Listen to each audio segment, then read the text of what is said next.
Dear students, in this video lecture, we'll try to study on what you mean by the voltage stability indexing in case of the power system. Let me brief first what you mean by voltage stability index. Voltage stability index is the method is used to predict the voltage collapse whatever is happening in case of the power system. It will show how the voltage instability is occurring. It will try to predict. The indexing means it will show how the power system is going to be unstable, or how the voltage collapse happened on the power system. So that particular part is highlighted. So that is called as that method is called as, the technique is called as voltage stability indexing. The index is basically based on the maximum loading capability of the bus combined with the Thevenin equivalent method. Basically this method is used to analyze the voltage stability indexing for the aggregated representation.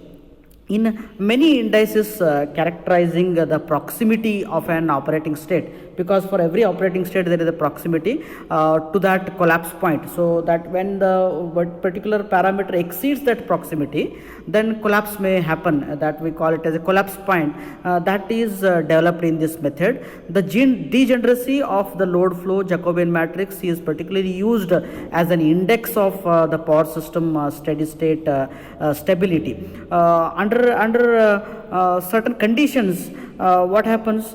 The change in sign of the determinant of the Jacobian matrix during the continuous variation of parameters means that a real eigenvalue of the linearized swing equations crosses the imaginary axis into the right half of the complex plane. Stability will be lost. Usually what happens here is some authors have considered that the change in the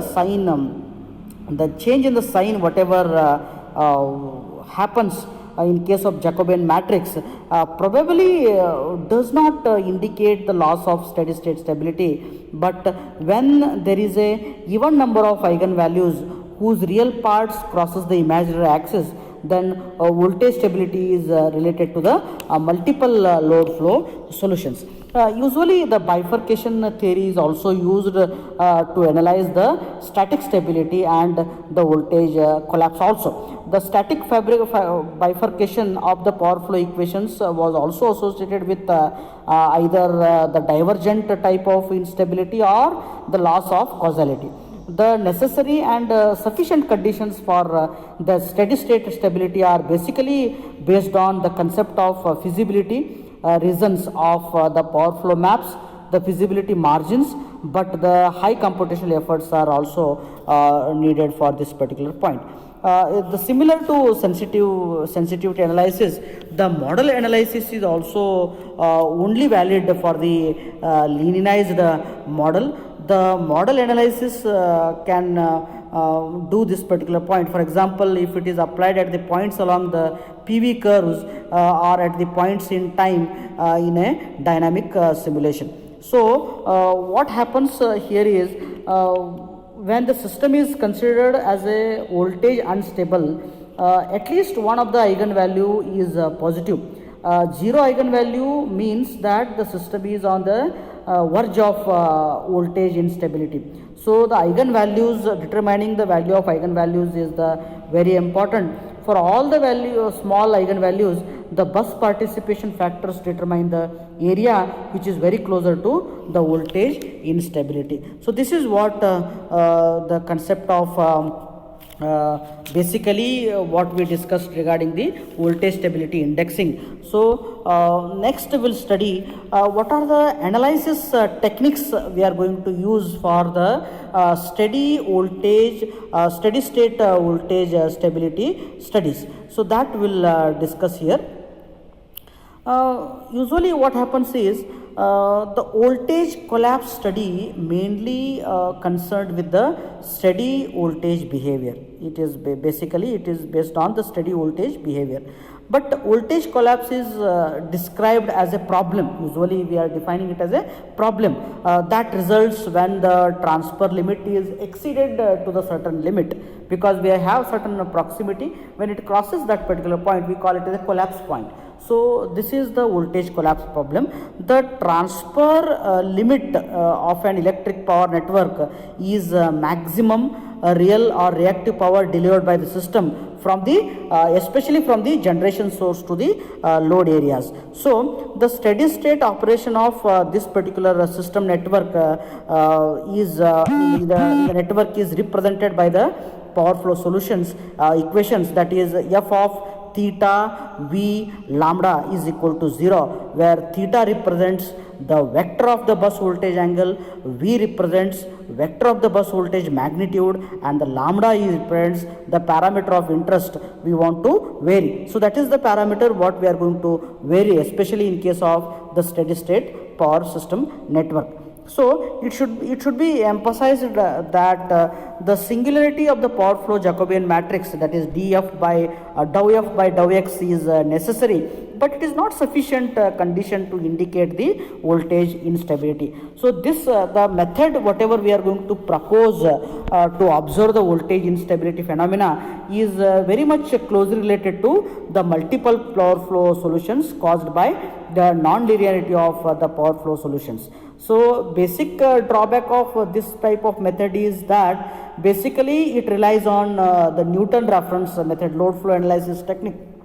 We studied already in the first model the Newton reference method of power flow analysis, which is unreliable in the vicinity of the voltage stability limit. So this is what we are trying to discuss about the analysis techniques whatever we are going to use for the steady state stability. Now let us discuss what are the direct methods for detecting the voltage collapse point. This approach this will try to find out the maximum allowable variation, what we studied in the previous slide, that is f of theta v lambda, where lambda is the only variable parameter as per our requirement. So what is the variation of lambda, what we can vary as per the operating point? So we can define it as a x star lambda star of f of x lambda, which is approximately equal to 0, that the Jacobian at this point is singular. We define that Jacobian at this point is singular. So the procedure basically augments the original set of power flow equations, f of x lambda is equal to 0. The disadvantage of this particular approach is the dimension of the non-linear set of equation, because that dimension of non-linear equation to be solved is twice that for the conventional power flow equations.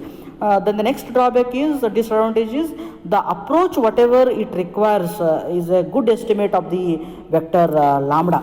But another advantage of this is, the major advantage of this is that the convergence of the direct method is very fast if the initial operating point is close to the turning point.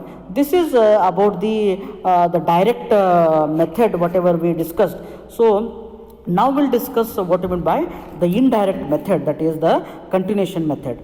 Assuming that the first solution, what is x naught and lambda naught of f of x lambda is equal to 0, if it is available, the continuation problem is to be calculated further solutions, that is x1 lambda 1 comma x2 lambda 2 until the target point is reached. So let us say, assume that when lambda reaches to lambda star, then we are going to define the solution for that particular approximate equation. So the ith continuation step, because we are continuing this number of iterations, starts from approximation of x1 lambda 1 x2 lambda 2, like that I attempts we are going to do to calculate the particular solution. So this particular solution is having as the I number of iterations are used, the first part it will try to predict the solution.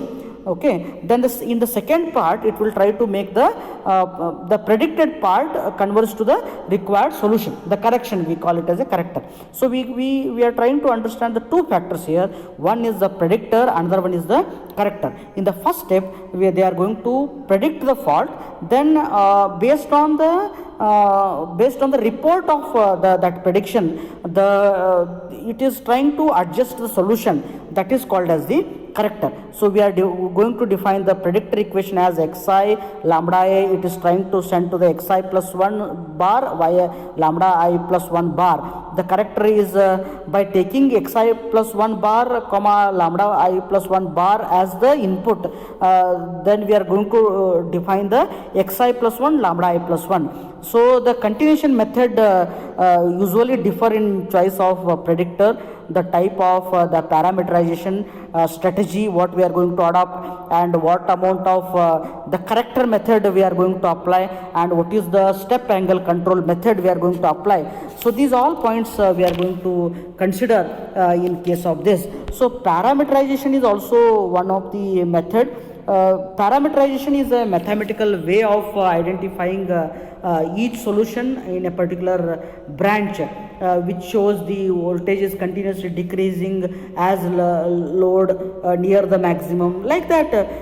It is a local parameterization concerned to the particular load. So this is what we call as the indirect method of steady state stability analysis indexing. So in the next video lecture, we'll try to study the next part of the model 2. Thank you.